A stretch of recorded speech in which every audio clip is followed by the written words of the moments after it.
భారత రాజ్యాంగం ద్వారా లాభపడ్డ వాళ్ళంతా విశ్రాంతిలో ఉన్నారు. రాజ్యాంగం ద్వారా నష్టపోతున్న వాళ్ళు యుద్ధంలో ఉన్నారు. ఇలాంటి పరిస్థితుల్లో రాజ్యాంగానికి కృతజ్ఞత చెల్లించాలని డాక్టర్ మల్లు రవి గారు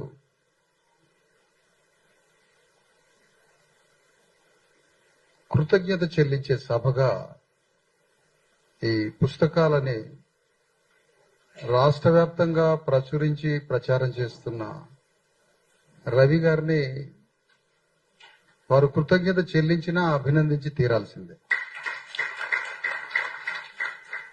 అంటే రెండింటికి లింక్ ఉన్నది. వారేమో కృతజ్ఞత చెల్లిస్తున్నారు, కానీ దాన్ని అభినందించాలి. కృతజ్ఞత చెల్లించడం అంటే వారిని పార్లమెంట్లోకి పంపి ఈ దేశ పౌరుడిగా నిలబెట్టి పార్లమెంటులోకి పంపి సమస్తము వారి తల్లిగారు 9 నెలలే తల్లి గర్భంలో ఉంది రవి గారు. కానీ డాక్టర్ అంబేద్కర్ 90 ఏళ్లు మోశాడు రవి గారిని. అంతటి పని చేస్తున్న రాజ్యాంగానికి కృతజ్ఞత చెల్లిస్తున్నా ఈ సభలో పాల్గొంటున్న ఈ కార్యక్రమంలో పాల్గొంటున్న అందరినీ అభినందిస్తూ, ఇవాళ భారతదేశంలో అతి పెద్ద మెయిన్ టాపిక్ ఎప్పటికీ ఉండే అంశము రాజ్యాంగ విషయమే. ఎందుకంటే రాజ్యాంగం మీద జరుగుతున్న దాడి అది యాన్సిస్టర్స్ ఎనిమి, వారసత్వ శత్రువులు ఉన్నారు రాజ్యాంగానికి. ఈ రోజు శత్రువు, నిన్నటి శత్రువు, రేపటి శత్రువు కాదు. రాజ్యాంగానికి వారసత్వ శత్రుత్వం ఉన్నది.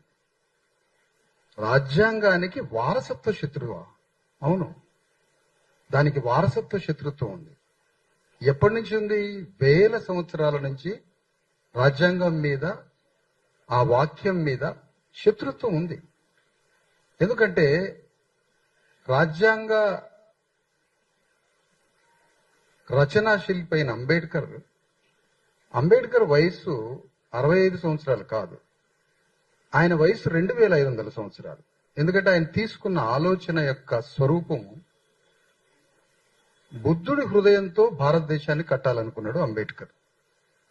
బుద్ధుడి హృదయాన్ని భారతదేశంలో ఉన్న 140 కోట్ల మంది హృదయంతో కట్టాలనుకుంటున్నాడు. బుద్ధుడి హృదయాన్ని దేశవ్యాప్తంగా కట్టాలనుకుంటున్నాడు. కాబట్టి బుద్ధుడి మీద ఎవరైతే దాడి చేశారో ఆ దాడి చేసిన వారసత్వమే ఈరోజు రాజ్యాంగం మీద దాడి చేస్తాం. అంటే ఇది యాన్సిస్టర్స్ ఎనిమి, వారసత్వ యుద్ధం సాగుతా ఉంది ఈ వాక్యం మీద. ఇప్పుడు బుద్ధుడు సామాజిక ప్రజాస్వామ్యం చెప్పాడు. సామాజిక ప్రజాస్వామ్యం అంటే అది అర్థం కాని భాష ఏం కాదు, సహజీవన సూత్రం, అందరం కలిసిమెలిసి బ్రతకడం. ఈ సింపుల్ విషయం ఈ దేశానికి నచ్చలేదు. ఈ దేశంలో స్థానం లేదు. అందరం కలిసిమెలిసి బ్రతకడం అనే ఒక సహజీవన సామాజిక సూత్రం ఈ దేశానికి నచ్చల. అంటే ఎవరూ మనుషులు కలవద్దు అనేది ఈ దేశంలో ఉన్నటువంటి ఒక వాక్యం. రాజకీయ ఆర్థిక ప్రజాస్వామ్యం రావాలంటే కండిషన్ గా సామాజిక ప్రజాస్వామ్యం ఉండి తీరాల్సింది. సామాజిక ప్రజాస్వామ్యాన్ని పునరుద్ధరించడానికి సాంఘిక ప్రజాస్వామ్యం లేకుండా రాజ్యం లేదు, రాజ్య పరిపాలన లేదు. ప్రాథమికంగా ఈ దేశంలో సామాజిక ప్రజాస్వామ్యం అనే సామాజిక సంస్కృతిని ప్రారంభించినటువంటి గౌతమ బుద్ధుడు, దానికి రాజ్య స్వరూపం, బుద్ధుడు ఫిలాసఫర్ అయితే దానికి రాజ్య స్వరూపమే సామ్రాట్ అశోక చక్రవర్తి. ఈ ఇద్దరి యొక్క ఆలోచన యొక్క పరంపర స్వరూపం డాక్టర్ అంబేద్కర్.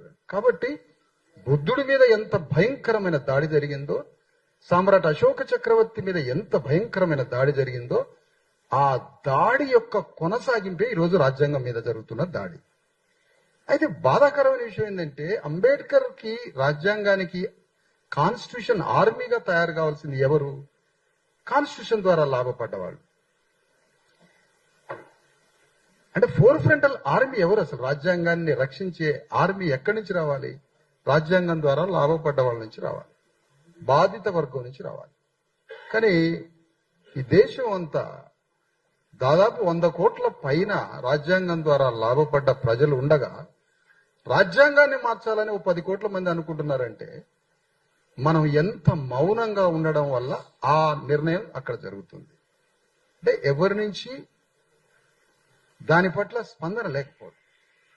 ఇక్కడ డాక్టర్ అంబేద్కర్ యొక్క ఆలోచన విధానం, రాజ్యాంగం యొక్క ఆలోచన విధానం, ఇక్కడ రాజ్యాంగం సభలోకి వెళ్తే రాజ్యాంగం రాయొచ్చు అంబేద్కర్. రాజ్యాంగ సభలోకి అంబేద్కర్ వెళ్తే రాజ్యాంగ సభలోకి వెళ్తే రాజ్యాంగం రాయొచ్చు. అంటే సభలోకి వెళ్తే రాజ్యాంగం రాయడం అంటే ఏంటి? సామ్రాట్ అశోక చక్రవర్తి రాజ్యాన్ని పునర్జీవింపజేస్తాడు అంబేద్కర్ అని అర్థం. అంటే అంబేద్కర్ రాజ్యాంగ సభలోకి ప్రవేశించి రాజ్యాంగం రాస్తున్నాడంటే బుద్ధుణ్ణి మళ్ళీ బతికిస్తున్నాడని అర్థం. ఇది అర్థమైపోయింది వారసత్వ శత్రువుకి వెంటనే అర్థమైపోయింది. కాబట్టి బుద్ధుడు మళ్ళా బతికితే బ్రాహ్మణీయ చాతుర్వర్ణ వ్యవస్థ కూలిపోయే ప్రమాదం ఉంది. ఒక వాల్యూ ఎంటర్ అవుతుంది. కాబట్టి బ్రాహ్మణీయ చాతుర్వర్ణ వైదిక వ్యవస్థ మళ్ళీ కూలిపోతుంది. కాబట్టి దాన్ని సృష్టించిన వారు మళ్ళీ రివైవ్ అయ్యారు. కాబట్టి గౌతమ బుద్ధుడు మళ్ళీ పుడతాడనే భయం, సామ్రాట్ అశోక చక్రవర్తి మళ్ళీ పుడతాడనే భయంతో అంబేద్కర్ రచనా సభలోకి ప్రవేశించడానికి దేశంలో ఉన్న వైదిక బ్రాహ్మణీయ శక్తులు మొత్తం అంబేద్కర్ ని రచనా సభలోకి రానియకుండా ఎలక్షన్స్ లో అభ్యర్థిని పెట్టి అంబేద్కర్ ని ఓడించారు. మరి అప్పుడు ఆర్ఎస్ఎస్ ఉందా? కాంగ్రెస్ పార్టీ ఆర్ఎస్ఎస్ స్వరూపంలో ఉందా? మనకు తెలియదు. ఆ విషయం ఎవరున్నారో మనకు తెలియదు ఆ సందర్భంగా. కానీ అంబేద్కర్ ని రాజ్యాంగ సభలోకి ప్రవేశించకుండా చేయడంలో మొదటి గొడ్డలితోటి ఫస్ట్ వేటు అంబేద్కర్ ఓడించారు. రాజ్యాంగ సభలోకి ప్రవేశించలేదు. రెండవ వేటు, ఇక ఎప్పుడు రాజ్యాంగ సభలోకి పోవాలి అంబేద్కర్? పోయే మార్గం లేదు, ఓడించారు. ఏ విధంగా పోవాలి మరి? జోగేంద్రనాథ్ మండల్ అని బ్రిటిష్ టైంలో న్యాయశాఖ మంత్రిగా చేసిన ఒక చండాల్ కులస్తుడు అంబేద్కర్ తీసుకుపోయి బంగ్లాదేశ్ లో పోటీ చేయించాడు ఎలక్షన్స్ లో. మళ్ళీ అక్కడి నుంచి గెలిస్తే రాజ్యాంగ సభలోకి అడుగు పెట్టొచ్చు అని అంబేద్కర్ తీసుకుపోయి అక్కడ చర్మకారులు, చండాలులు, ముస్లింస్, శూద్రులు, నామశూద్రులు అందరూ కలిసి అంబేద్కర్ ని గెలిపించి మళ్ళా రాజ్యాంగ సభలోకి పంపిస్తారు. ఇది తెలిసిన అప్పుడున్న రాజ్యం మళ్ళీ అంబేద్కర్ గెలిచిన ప్రాంతాన్ని పాకిస్తాన్ లో కలిపేశారు. మళ్ళీ రెండవ గొడ్డలతోటి మళ్ళీ నరికారు అంబేద్కర్. బుద్ధుడు మళ్ళీ భారతదేశంలో రివైవ్ అవుతాడేమో. అంటే ఈ వేట, ఈ ప్రతీకారం, ఈ పగ, ఇది ఎంత పెద్ద వారసత్వం. దీని పవర్, జనరల్ గా ఒక ఇంట్లో రైవల్టీ ఉన్నప్పుడు దాయాదుల పోరంట, దాంట్లో ఎంత పవర్ ఉంటది. ఇక్కడ కూడా 2500 సంవత్సరాల నుంచి ఒక వారసత్వ శత్రు వెంటబడుతున్నాడు, ఒక అదృశ్య శక్తి.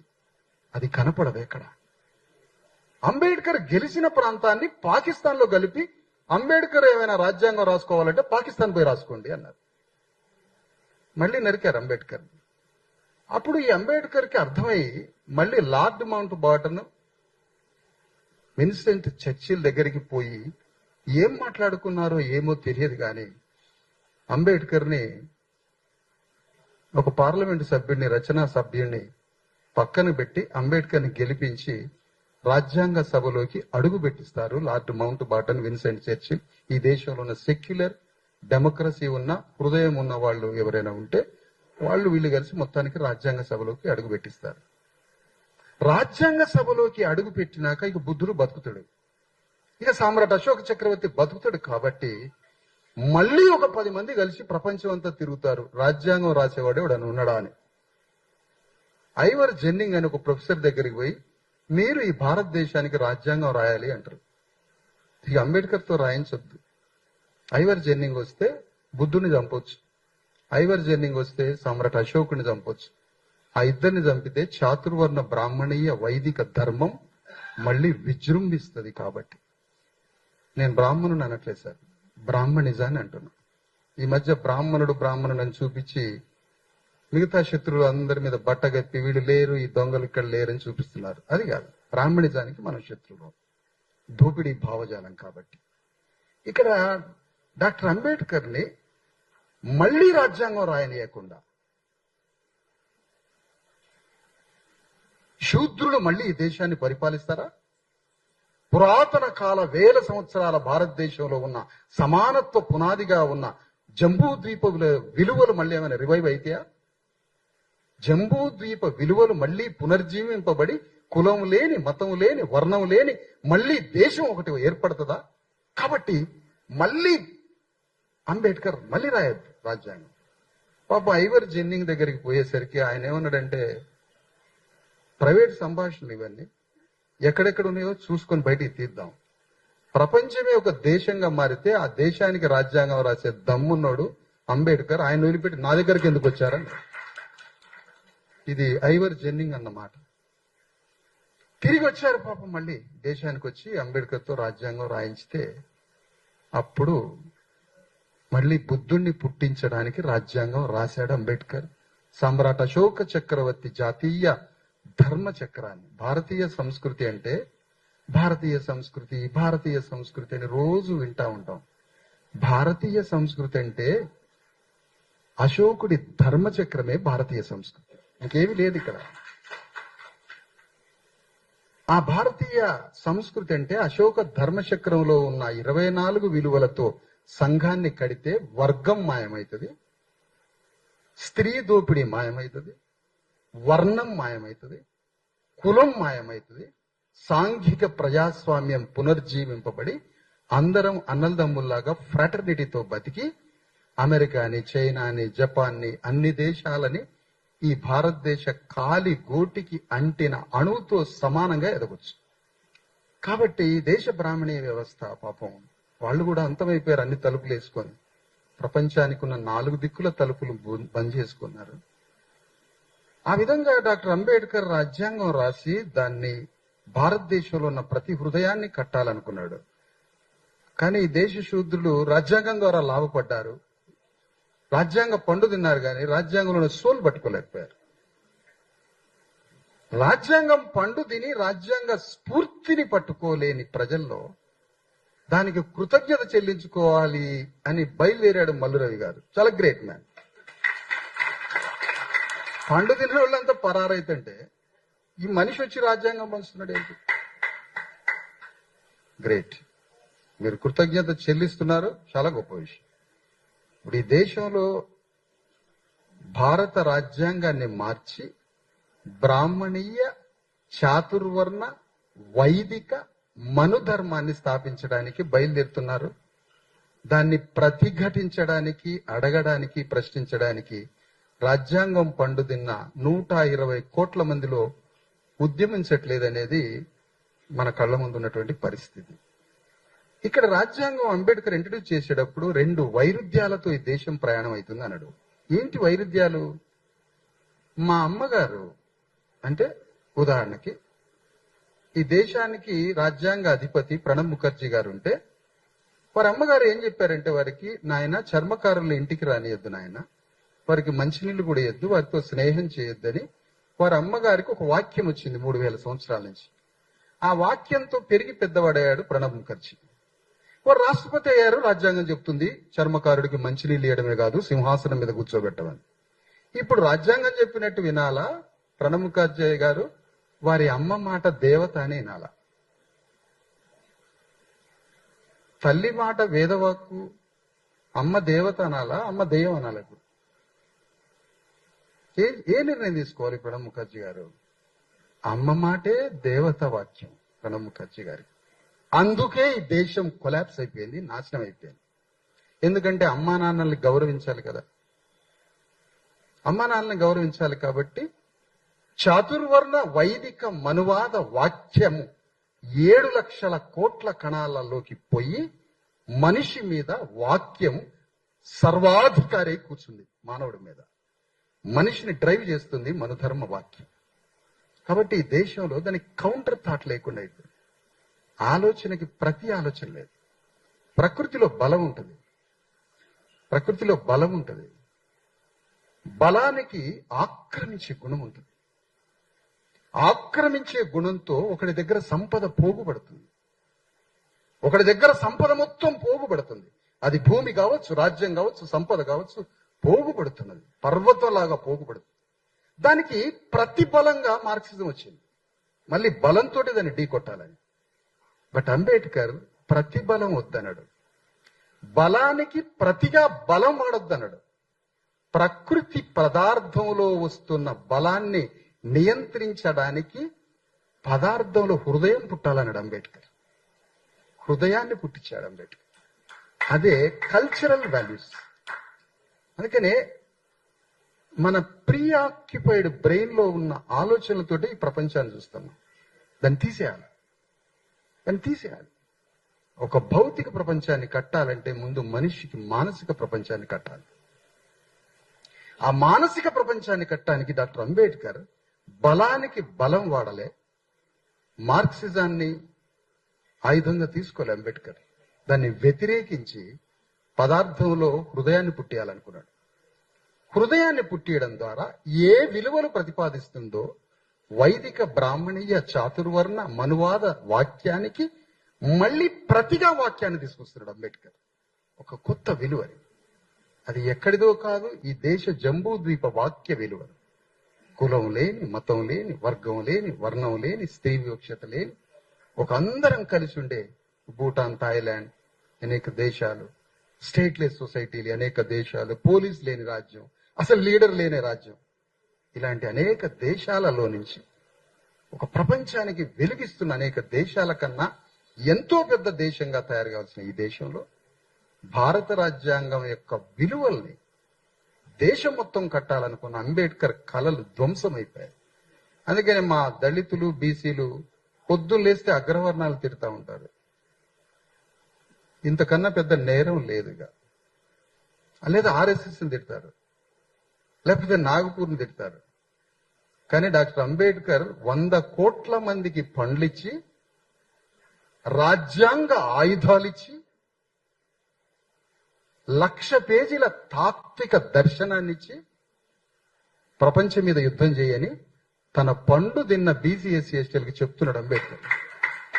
ఈ వదిలిపెట్టి బాడీలో ద్వేష గుణం ఉంటది కదా, బ్రాహ్మణులు తిట్టడమే ఒక పని కాదు, విమర్శించి మన ప్రోగ్రామ్ ఏంటి, డోంట్ అపోజ్ వితౌట్ ప్రపోజ్. నీ ప్రపోజ్ ఏంటి అసలు, నీ ప్రతిపాదన ఏంటి? నీకు ఫిలాసఫీ ఇచ్చిండు అంబేద్కర్, 1,00,000 పేజీల తాత్విక ఆయుధాలు ఇచ్చిండు డాక్టర్ అంబేద్కర్. దాంతో యుద్ధం చేసి నీ ప్రపంచాన్ని నిర్మించుకో, నీ రాజ్యాన్ని నిర్మించుకో. అట్లా ఒకే ఒక్కడు అంబేద్కర్ హృదయంతో బయలుదేరి మళ్ళీ బుద్ధుడి రాజ్యాన్ని, సామ్రాట్ అశోక రాజ్యాన్ని నిర్మించడానికి బయలుదేరిన లెగసీ ఉంది ఇక్కడ ఈ దేశంలో. సామ్రాట్ అశోకుడి తర్వాత తాత్వికంగా సంత్ రవిదాస్ బయలుదేరిండు, బౌద్ధ భిక్షువులు బయలుదేరిండు, రవిదాస్ తర్వాత కబీర్ బయలుదేరిండు, కబీర్ బోధనతో శివాజీ రాజ్యం వచ్చింది, శివాజీ ఆలోచనలతో జ్యోతిరావు ఫూలే వచ్చాడు, జ్యోతిరావు ఫూలేతో సాహు మహారాజ్ వచ్చాడు, పక్కన కర్ణాటకలో బసవేశ్వరుడు వచ్చాడు, యోగి వేమారెడ్డి వచ్చాడు, వీర బ్రహ్మం గారు వచ్చారు, దేశంలో కరుణానిధి వచ్చాడు, అనేక మంది వచ్చారు. వాక్యానికి పరంపర తాత్విక దర్శనంతో యుద్ధం చేస్తే రాజ్యం వస్తుంది. ఆ రాజ్యం సామ్రాట్ అశోకుడిదై ఉన్న రాజ్యం వస్తుంది. కాబట్టి బీసీ ఎస్సీ ఎస్టీలు మాకు న్యాయం కావాలి సార్ అని అడగకుండా, నీకు తత్వశాస్త్రం ఉంది, రాజ్యాంగ ఆయుధాలు ఉన్నాయి, మా ఇంట్లో 4 ఓట్లున్నాయి సార్, మేము 25,000కి అమ్ముడు పోవడానికి సిద్ధంగా ఉన్నాం కాకుండా, అంబేద్కర్ ఇచ్చిన 6 అడుగుల తళతళ మెరిసే ఓటు ఖడ్గంతో రాజ్యాన్ని తెచ్చుకొని డాక్టర్ అంబేద్కర్, సామ్రాట్ అశోక చక్రవర్తి కలలు కన్న రాజ్యాన్ని స్థాపించడం, పునర్నిర్మించడం. డాక్టర్ అంబేద్కర్ అంటే అంటరాని 60 కిలోల శరీరం కాదు. గౌతమ బుద్ధుడి నుంచి అశోక చక్రవర్తి మీదుగా, సంత్ రవిదాస్ శివాజీ మహారాజు మీదుగా, జ్యోతిరావు ఫూలే మీదుగా వస్తున్న ఒక వాక్యమే అంబేద్కర్. థాట్, బాడీ కాదు అంబేద్కర్. చాలా మంది ఇప్పుడు రిలీఫ్ కావచ్చు, చాలా మంది అంబేద్కర్ అని అంటరాని వాడట కదా. కాదు, వాక్యం. అంబేద్కర్ అంటే వాక్యం, బాడీ కాదు. అంబేద్కర్ అంటే థాట్, బ్రెయిన్, ఆలోచన. బుద్ధుడి హృదయం అంబేద్కర్ అంటే. సామ్రాట్ అశోక చక్రవర్తి పరిపాలన దక్షత అంబేద్కర్ అంటే. అది ఒక వాక్యం, అది శరీరం కాదు, అది మీడియం మాత్రమే. తన రక్త మాంసాలు వాక్యాన్ని పంపించే మీడియం మాత్రం. కాబట్టి ఇలాంటి పరిస్థితుల్లో మనం నేర్చుకోవాల్సింది, కాన్స్టిట్యూషన్ ఆర్మీగా బయలుదేరి పైనుంచి వస్తున్న ఒక వాక్య లెగసీ ఏదైతే వారసత్వ సంపద ఉందో, చాతుర్వర్ణ వైదిక బ్రాహ్మణీయ మనువాద వాక్యానికి కౌంటర్ గా అంబేద్కర్ ప్రతిపాదించిన తత్వవాక్యం ఏదైతే ఉందో దానికి ఆర్మీగా బయలుదేరి యుద్ధం చేస్తే మన రాజ్యం వస్తుంది. ఈ నాగపూర్ కౌంటర్, ఆర్ఎస్ఎస్లు, ఈ రాజ్యాంగ వ్యతిరేక శక్తులు ఇవన్నీ ఉఫ్ అంటే గాలిలో ఎగిరిపోతాయి మనం కలిస్తే. కాబట్టి ఇవన్నీ మహిళలు అందరం అంతా ఒకటి కావాల్సిన ఒక పెద్ద సందర్భం ఏర్పడుతున్న ఈ వాతావరణంలో రాజ్యాంగానికి కృతజ్ఞత చెల్లించడానికి వచ్చిన మల్లు రవి గారికి కృతజ్ఞతలు చెల్లిస్తా ఉన్నా. వేదిక మీద ఉన్న అందరికీ ధన్యవాదాలు. Thank you very much. నమస్తే.